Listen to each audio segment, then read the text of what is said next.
A X-Files spin-off arrangement entitled The Lone Gunman has surfaced, highlighting a plot by the U.S. government to organize a 9/11 inside occupation assault, only a half-year before the genuine assaults really happened. The X-Files spin-off pilot delineates a seized plane colliding with the World Trade Center, with government authorities accusing a Middle Eastern fear-based oppressor gathering to legitimize beginning a war. The scene, underneath, was initially disclosed in March 2001, preceding being racked and avoided open view. The scene portrays an arranged capturing of a traveler flying machine by an unfriendly group inside the U.S. government, who take control of the plane by remote control and endeavor to fly it into one of the twin towers of the World Trade Center.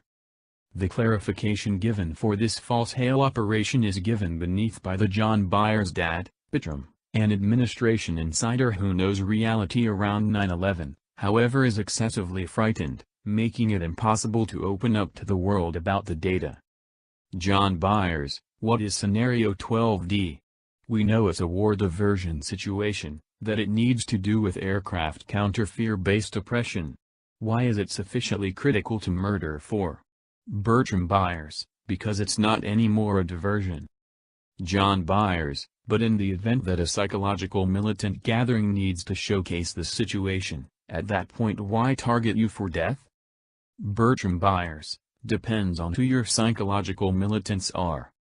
John Byers, the men who thought about it in any case. You're stating our administration intends to confer a fear-based oppressor act against a household aircraft. Bertram Byers, there you go, prosecuting the whole government obviously. It's a group.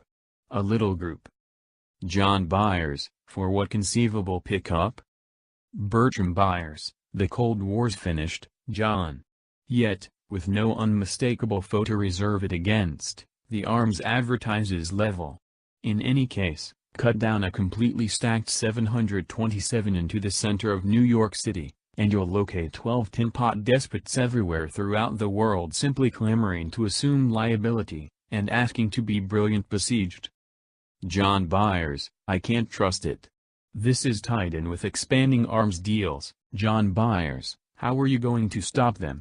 For what reason didn't you tell the world this? Go to the press.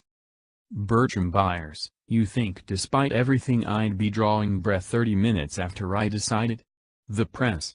Who's going to run this story? Bertram Byers, I'm doing what I can, John. I don't have every one of the specifics on Scenario 12D, however I think I know the flight they've picked. In spite of the uncanny likenesses between the Lone Gunman and the genuine fear-inspired notions encompassing the 9/11 assaults, the scene appears to have been overlooked by most of the 13.2 million American watchers who watched it when it initially broadcast.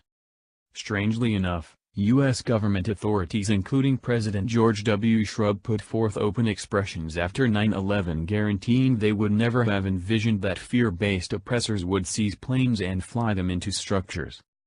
Be that as it may, it's currently realized that administration organizations got ready for and reenacted captured planes flying into structures, including the World Trade Center, in the years paving the way to 9/11.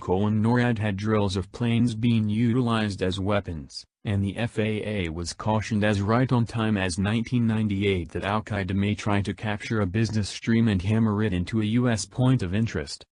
On the genuine day of the 9/11 assaults, 1A, U.S. Insight Office was arranging an activity in which an errant airplane would collide with one of their structures.